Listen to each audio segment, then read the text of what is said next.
What started off as a joke to tease the Prime Minister of Canada has quickly turned into an actual proposal. That's right, Donald Trump making the proposition that perhaps Canada should become the 51st state.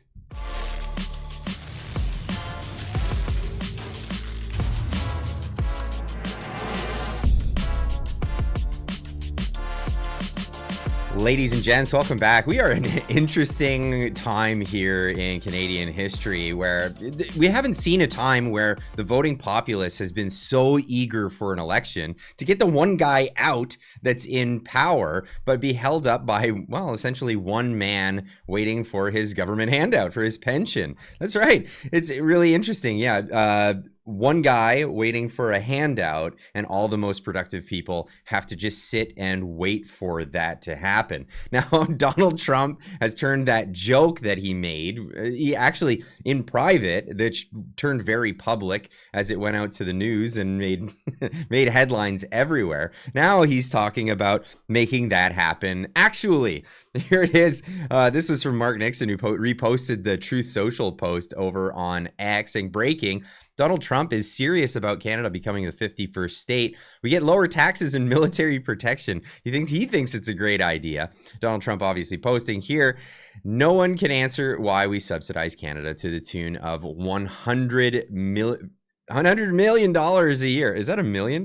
Yeah, I think it's $100 billion that we're subsidized to. Makes no sense. Many Canadians want Canada to become the 51st state. They would save massively on taxes and military protection. I think it's a great idea, the 51st state. Now, this is true. We would save a lot on taxes. For most Canadians, I suppose, don't even realize this, but the least taxed area of Canada geographically would be Alberta. They're actually more taxed than the most taxed jurisdiction in the United States, California. That's right. You would save money by going from anywhere in Canada to California, the tax burden capital of the United States of America. But this is the reality of the situation. We don't have a prime minister who's willing to step down. We're going through what feels like a crisis of independence in Canada, while the prime minister is acting more like a king than a representative. Here he was just after his party asked him to step down, his own party. We're not talking about just the average Canadian. We're not talking about the opposition and even Jagmeet Singh, who asked him to step down so that they would get another party leader and not go into an election. No, this is his reaction to being asked to step down. I love this country. I really do. Sorry, what was that? I love this country. I really do. I trust Canadians. There is no place I'd rather be than Canada, and it is the absolute privilege of my life to serve as your Prime Minister. Well, that's not what the average Canadian wants at all. Not at all. In fact, if you look at the 338 federal projection data here, it's very, very clear the direction that Canadians want to go. And we're being held up. We're being held for ransom here. I mean, what is the ransom? They just want to take the country. Essentially, at the end of the day, the Liberals have never had it so bad. They've never had it so bad. And the Conservatives are clearly, the voting population is giving them a mandate to do what they're promising to do, which even at this time isn't a lot because they haven't given their whole platform forward. Just Canadians are really, really eager to get away from this government that we have right now. Even the Toronto Police Association making comments about this. Anita Anand saying in 2024 Fall Economic Statement, we're proposing amendments to the criminal code to ensure repeat violent offenders will be held accountable. I mean, we've had 9 years of this government, and this is where we're at. What's being said here by the Toronto Police Association is this is laughable. After 9 years of doing nothing, you picked a moment when your government is descending into chaos to placate us with a proposal. What a joke. Our members have lost faith in Justin Trudeau's government to do what is right, do the right thing for the right reasons. Time to resign and leave these critically important public safety issues to somebody else. And in Canada, really, I put this out there. I put a video just, suggesting that Canadians should have like a castle doctrine, a right to defend themselves on their own property. Because, here we're in a situation and a lot of people replying in the reply saying, yeah, absolutely, we should have castle doctrine. We should have the right to protect ourselves. We should have a Second Amendment, which turns into the question of, well, why isn't it that we just merge and take the laws that the United States have instead of, trying to lobby our government to do the right thing? Would they even do it if they were given the opportunity? This is the reality of the situation here in Canada. And I love pitching this one out there because at the same time, my situation is an interesting one. I've always been a dual citizen of the United States and Canada and lived in Canada, but this would really just square a lot of the, where do my loyalties lie? Because they lie with both, really, at the end of the day. And I absolutely love the U.S. Constitution. And this is what I keep hearing as sentiment from people who view the channel.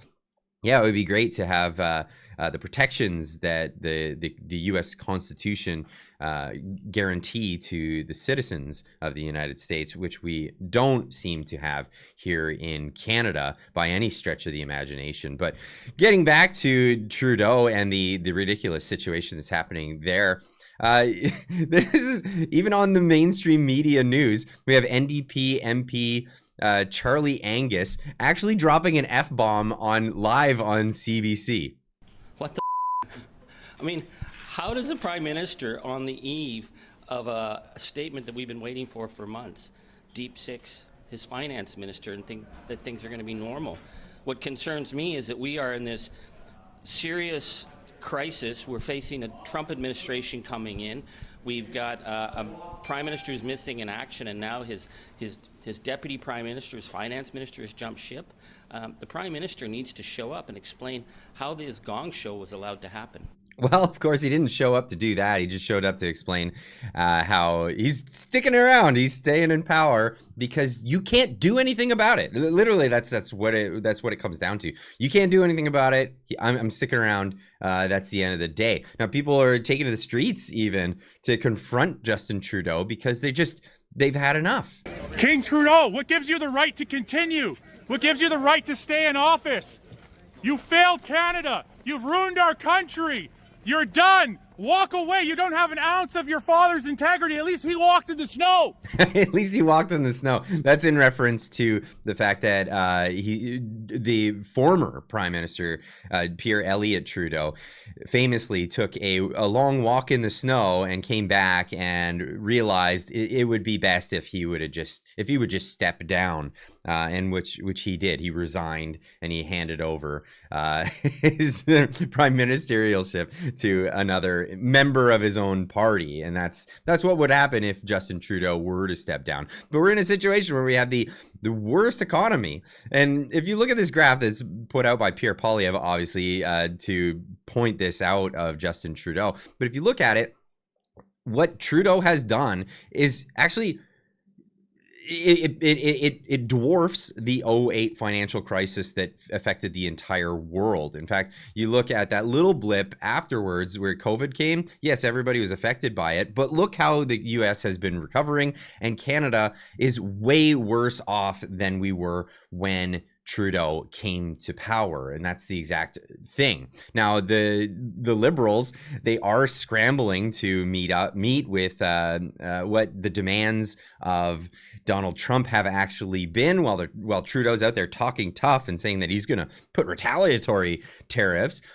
His ministers are actually coming forward and saying, yeah, no, we're going to take care of our border situation.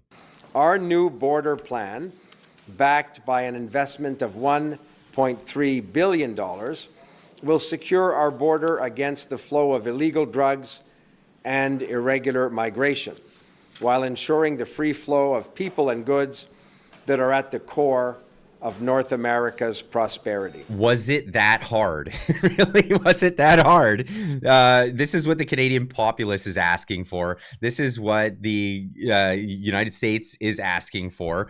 Could we just have a secure border between the two countries? I know it is the longest border between countries, probably, I think, in the world, but it is imperative that the federal government, and it's the main job of the federal government, to secure the border between your own nation and any other neighboring nations. And finally, they're saying that they're going to do something, but is this like the Liberals, as they do in every occasion, where they say they're going to do something and they don't actually deliver? What do you have to say? And what do you think of Donald Trump's idea of actually merging or annexing Canada into the United States? Do you think it's serious? Do you think it's actually still just a joke? He's just doubling down because he knows the political pressure is really mounting on Justin Trudeau. And I don't think Donald Trump really wants to deal with him as he comes in for very long. He would rather deal with somebody else who takes his country and everything else much more seriously. Anyway, leave a comment in the comment section down below. Let me know what you think, and we'll see you all in the next one. Keep on trucking.